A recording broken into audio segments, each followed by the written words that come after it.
सबको प्रणाम। राम राम। आज हमारा देश आज़ादी के 70-75 वर्षों के बाद भी सत्य से दूर भागता जा रहा है। जिस अदालत में, जिस थाने में और सारे कानूनी व्यवस्थाओं में जज साहब के कुर्सी के ऊपर गांधी जी की तस्वीर लगाकर और गीता की सौगंध खिलाकर सत्यमेव जयते के नीचे कानून की पट्टी देवी के सामने कानून की पट्टी बांधी भारत माता के सामने आज तक कोई भी गवाह सत्य नहीं बोला और देश और समाज लूटता रहा। आज उसी अदालत में, उसी थाने में, उसी कानून की देवी के सामने प्रधानमंत्री जी का, मुख्यमंत्री जी का फोटो लगाकर सत्यमेव के जगह झूठ में जयते के नीचे गीता की सौगंध खाकर आज भी उसी तरह देश को लूटा और देश को बर्बाद किया जा रहा है। खूनी, मर्डरी, पाकिटमार और ज़मीन के लूट करने वाले खुलेआम घूम रहे हैं और उनकी जगह निर्दोष सजा भोग रहे हैं।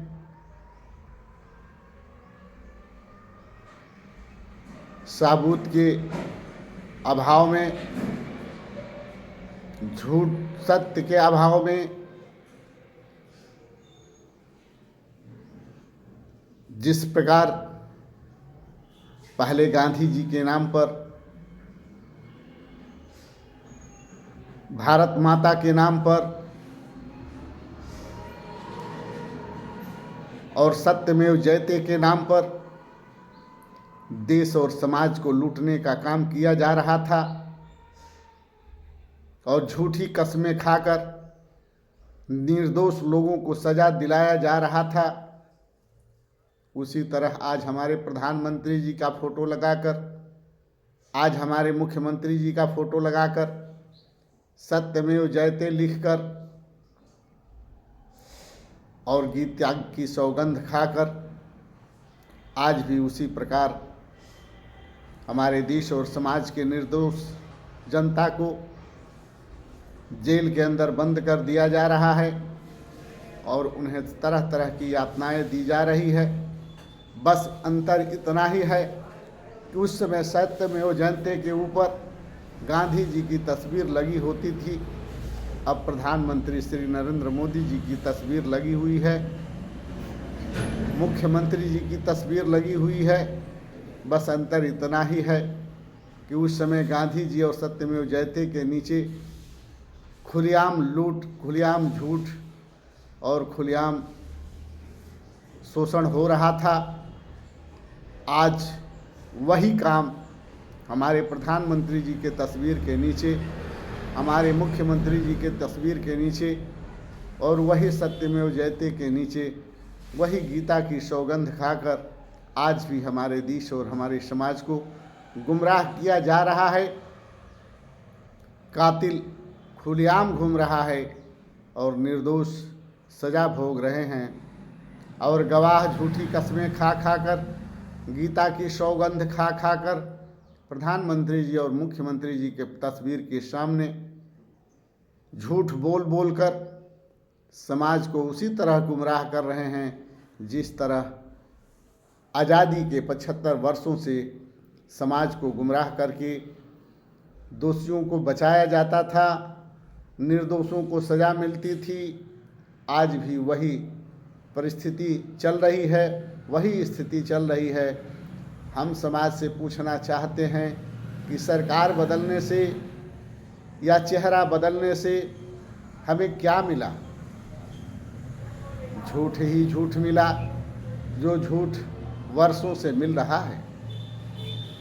वर्षों पहले भी निर्दोष सज़ा भोगते थे, आज भी निर्दोष को सज़ा दी जा रही है। पहले गांधी जी की तस्वीर हुआ करती थी, आज हमारे प्रधानमंत्री जी की तस्वीर हो रही है। बस अंतर इतना है कि कुर्सी के बगल में प्रभु श्री राम का भी तस्वीर रखा जा रहा है और प्रभु शिव का भी तस्वीर रखा जा रहा है, और सबके बीच में सबको साक्षी मानकर सारी गलतियां की जा रही हैं।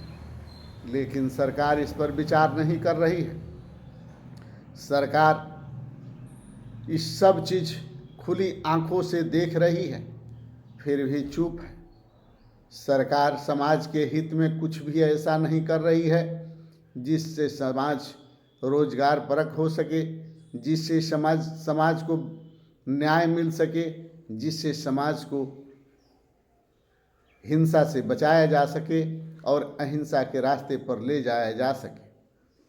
आज देश की स्थिति भय से भयावह होती जा रही है। आज समाज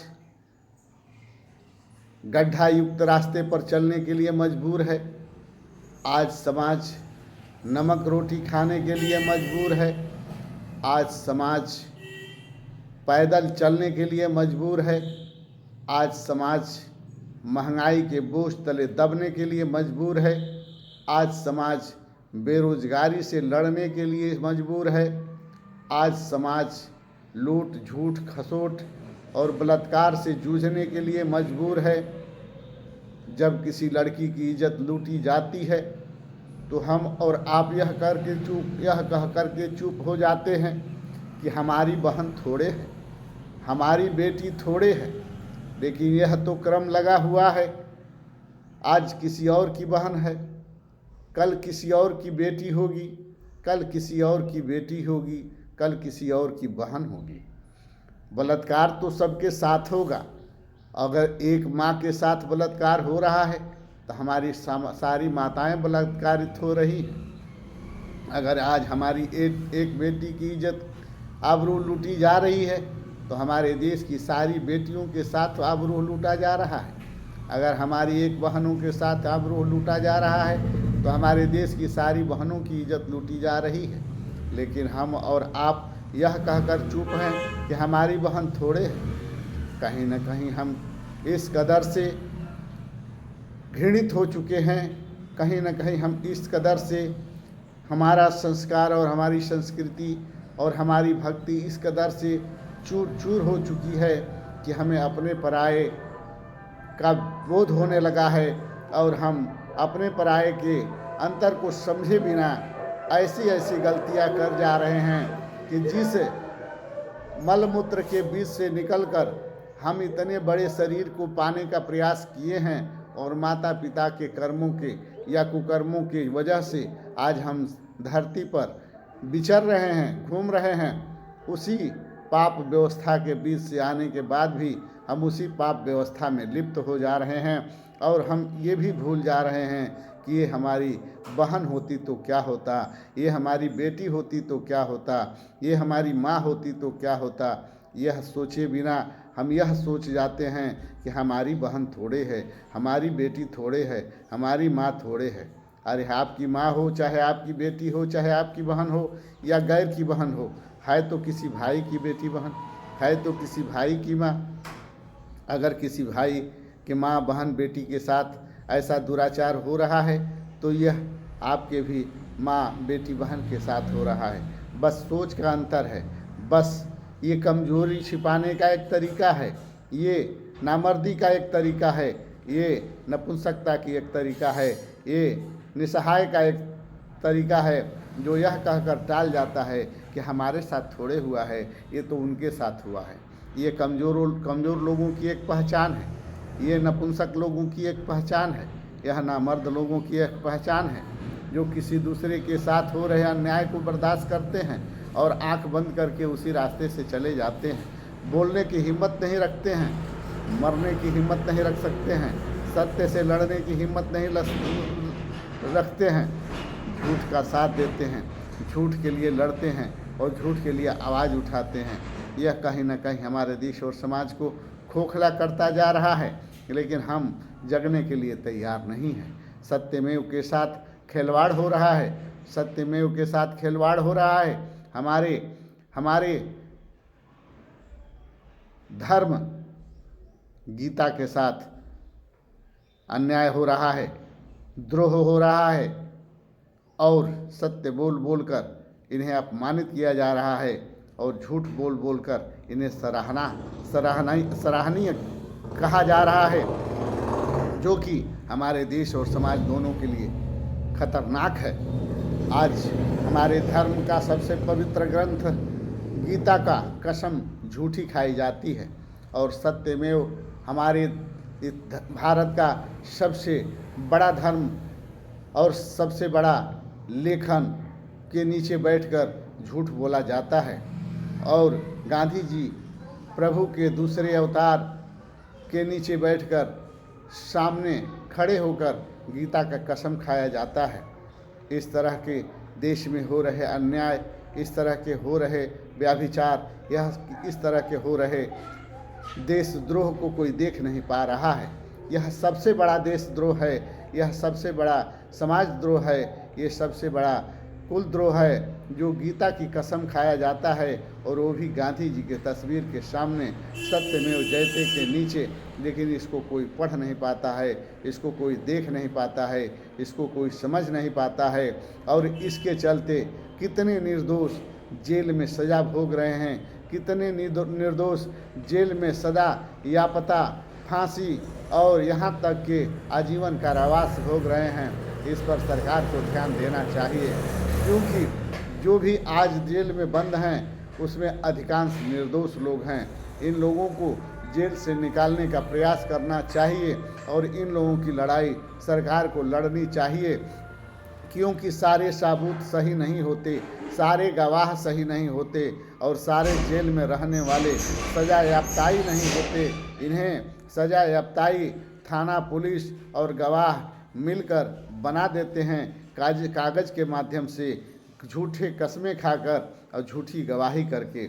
हम सरकार से कहना चाहेंगे कि पहले जेल में जितने निर्दोष हमारे सज़ा याफ्ता पाने वाले भाई बहन हैं, उन्हें पहले कानूनी तरीके से या किसी अन्य तरीके से उन्हें जेल से बाहर किया जाए, उन्हें फांसी से बचाया जाए, उन्हें आजीवन कारावास से बचाया जाए, क्योंकि वो भी हमारे भाई हैं, वो भी आपको वोट देते हैं, वो भी आपके साथी हैं, वो भी आपके भक्त हैं।